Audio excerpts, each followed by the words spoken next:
안녕하세요. 시연쌤입니다. 비문학을 푸는 무기 3탄 문단의 유기적 관계라는 제목으로 이번 영상을 제작했습니다. 문단을 읽을 때 유기적으로 그 긴밀한 관계를 파악하면서 읽어라 이런 이야기를 많이 들어보셨을 텐데 상당히 추상적인 설명이다 보니까 어떻게 하면 내가 문단의 유기적 관계를 이해하며 읽을 수 있는가에 대해서 2023년 고3 3월 모의고사 비문학 지문 4번에서 9번 문제에 해당하는 가나 지문 같이 이번 시간에 읽어보면서 보여드리고자 합니다.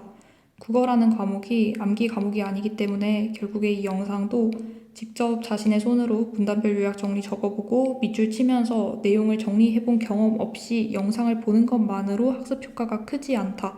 그래서 먼저 자신의 손으로 직접 손필기를 적어본 후에 이 영상과 자신의 방법을 비교해보는 것이 중요하다. 이 말씀 먼저 드리고 글을 읽어볼 텐데 1편, 2편에서 제가 키워드, 의역 표현, 본문의 근거 확인 등 중요한 이야기를 앞서 한 바 있어요. 그래서 그 영상 먼저 확인하시고 이번 3탄 영상 보시는 것이 도움될 것이라고 생각합니다. 암기 과목의 경우에는 그냥 영상을 보는 것만으로도 강사의 설명 듣는 것만으로도 일정 부분 학습이 가능하다고 생각하는데 국어는 능동적 이해가 요구되는 과목이에요. 그래서 설명을 통해서 습득할 수 있는 스킬, 문제풀이법 이런 것들로 국어 성적을 올리는 데 한계가 있고 자신만의 방법으로 지문을 분석하고 그 이해를 기반으로 문제를 푸는 것이 이 과목의 목표입니다.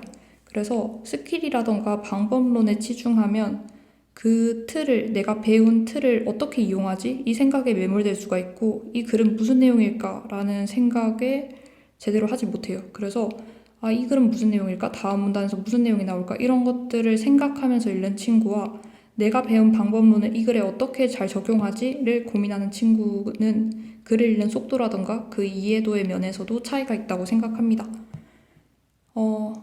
가 지문부터 한번 같이 읽어보도록 하겠습니다. 모방이란 개념의 정의가 나오네요. 그래서 한번 모방이란 무엇인지 정의부터 읽어보고 시작하겠습니다. 모방이란 새로운 행동이라던가 또는 선천적이지 않은 행동을 관찰해서 그 행동 자체를 복제한다라는 의미인데 관찰과 학습을 필수적으로 포함합니다. 생각해보면 모방이라는 건 애초에 내가 가지고 있던 속성이 아닌 것, 즉 새로운 것 또는 선천적이지 않은 것을 따라하는 것, 복제하는 것인데 그걸 위해서는 내 것이 아닌 새로운 행동을 관찰하고 그것을 내 것으로 만드는 학습, 이 관찰과 학습이라는 두 개의 과정이 필수적으로 포함될 수밖에 없겠죠. 그래서 이러한 모방의 개념은 인간과 고등지능 동물의 행동 차이를 살펴봄으로써 좀 더 분명히 이해할 수 있다. 우리가 모방을 이해하기 위해서, 이 모방의 개념을 이해하기 위해서 인간과 고등지능 동물의 행동 차이가 어떻게 나타나는지, 이들의 모방 행동 차이가 어떻게 나타나는지를 살펴볼 거예요. 그래서 1문단에서 이런 내용을 했다면, 이런 내용이 나왔다면 2, 3, 4문단 뒷문단에서는 인간과 고등지능 동물의 모방 행동의 차이는 무엇인지에 대한 내용이 나오겠구나를 예측하고 다음 문단을 읽어보면 되겠죠. 그래서 1문단 내용 한번 우리가 요약해보면은 키워드는 결국에 모방입니다. 이 글은 모방에 대해서 다루는 글이고 이 모방의 관찰과 학습 이 두 가지가 포함된다. 이 정도 정리하고 2문단으로 넘어가면 될 것 같아요. 자, 2문단 보니까 어린 침팬지들과 아이들을 대상으로 시범자의 행동을 관찰하여 이를 따라하게 한 실험이 있다. 어린 침팬지가 그러면 1문단에서 언급한 고등지능 동물이고요. 아이들이 1문단에서 언급한 인간이 됩니다. 이 둘의 모방 행동 차이를 우리가 살펴볼 텐데 시범자의 행동을 관찰하고 이것을 따라하게 한 것, 즉 이것이 곧 모방이죠. 모방 실험을 진행한다. 이 문단에서 그러면 실험의 구체적인 내용이라던가 과정, 그리고 실험에서 사용된 도구, 그 실험의 결과 이런 것들이 쭉 언급되겠죠. 그래서 이러한 생각을 바탕으로 이 실험은 그러면 어떤 방법으로, 어떤 순서로, 그리고 그 결과는 무엇일까 이런 것들을 앞으로 내가 확인하면서 정리하면서 읽어야겠다. 그런 생각을 가지고 이 문단을 들어가는 것만으로도 충분합니다. 동일한 구조의 플라스틱 먹이 상자 2개를 이용하는데 실험 도구가 나왔네요. 2개의 상자를 이용한다고 했고 이거 플라스틱으로 만들었는데 2개의 상자의 차이는 내부가 투명하게 보이느냐의 여부뿐이다. 하나는 투명하고 하나는 투명하지 않은 플라스틱 상자인가 봐요. 그쵸?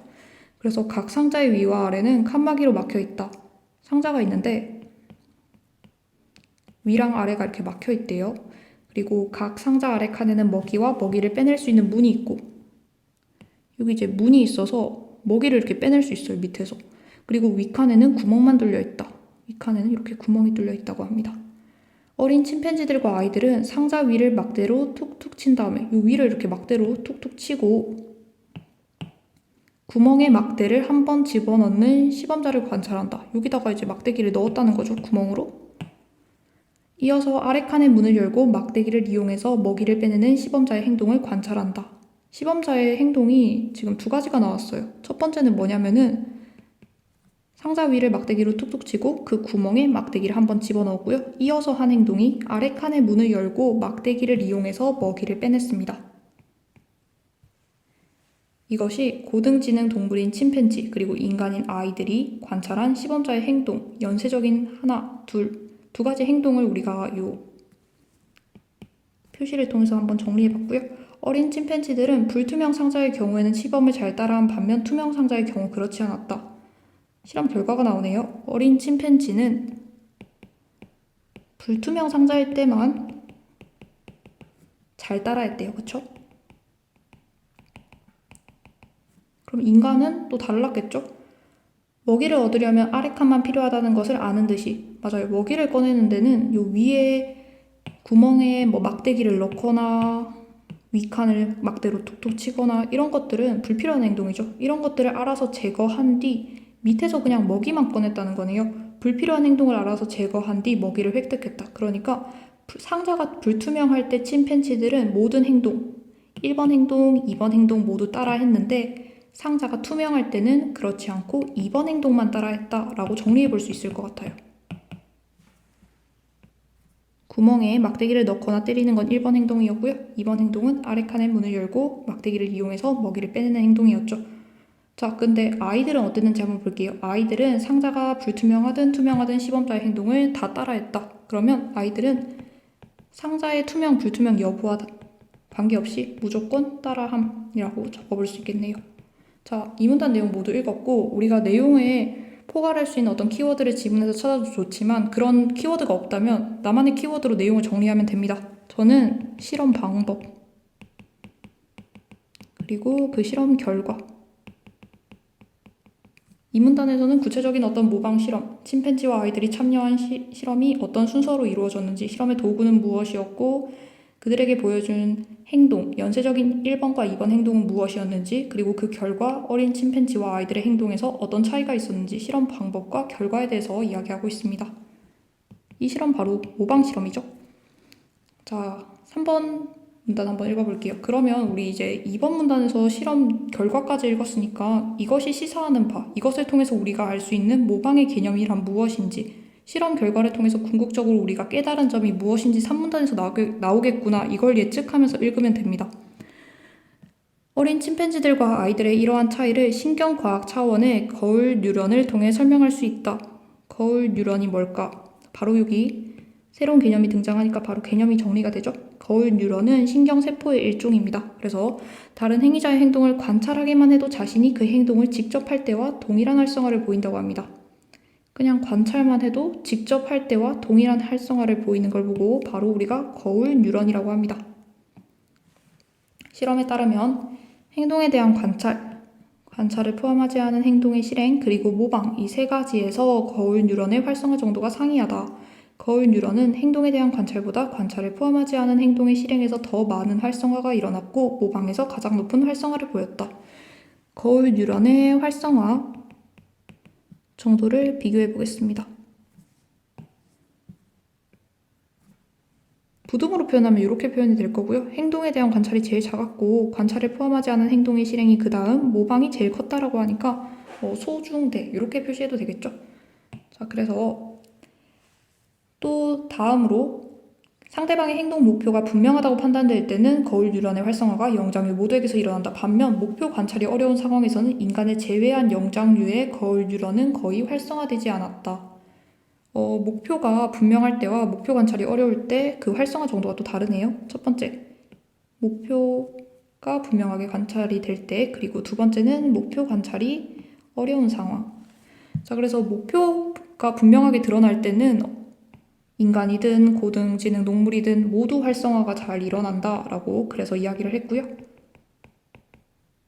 그리고 목표 관찰이 어려운 경우에는 인간을 제외한 영장류의 거울 뉴런이 거의 활성화되지 않았다고 했으니까 인간만 활성화된다라고 적어볼 수 있겠네요.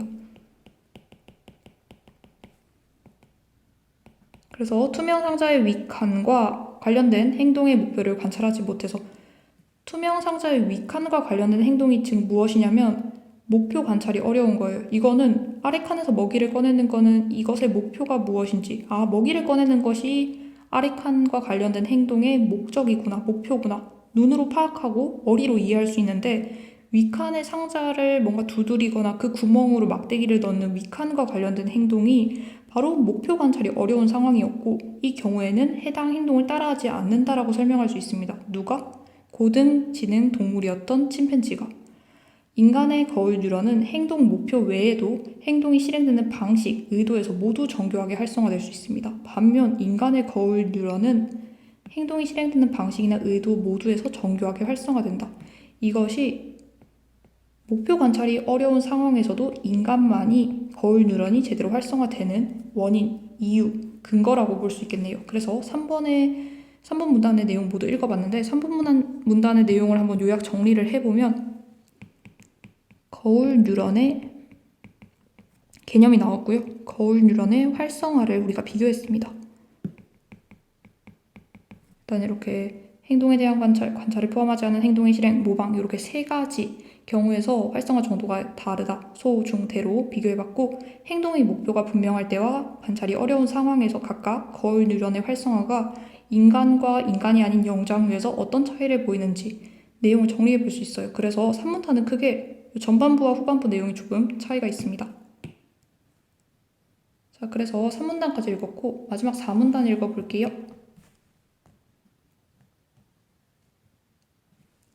인간의 거울 뉴런은 뇌의 다른 부분과 함께 작용하여 모방의 수준을 높인다. 즉, 인간의 모방은 고등지능 동물의 모방보다 그 수준이 높습니다. 거울 뉴런이 인간의 모방 과정에 관여한다고 보면 인간은 있는 그대로를 따라하는 모방 메커니즘을 통해 비효율적인 것처럼 보이는 행동도 정확히 모방했습니다. 우리 1번 행동, 즉 윗칸과 관련된 행동은 비효율적인 것처럼 보이는 것이었어요. 그렇죠? 그런데 이것을 인간은 정확히 모방했고 이것이 바로 인간과 고등지능 동물의 차이겠죠. 이걸 통해서 우리는 모방의 진정한 의미를 시사할 수 있다. 이해할 수 있다. 그래서 4번 문단의 내용 정리해보면은 수준 높은 인간의 모방이라고 저는 정리하겠습니다.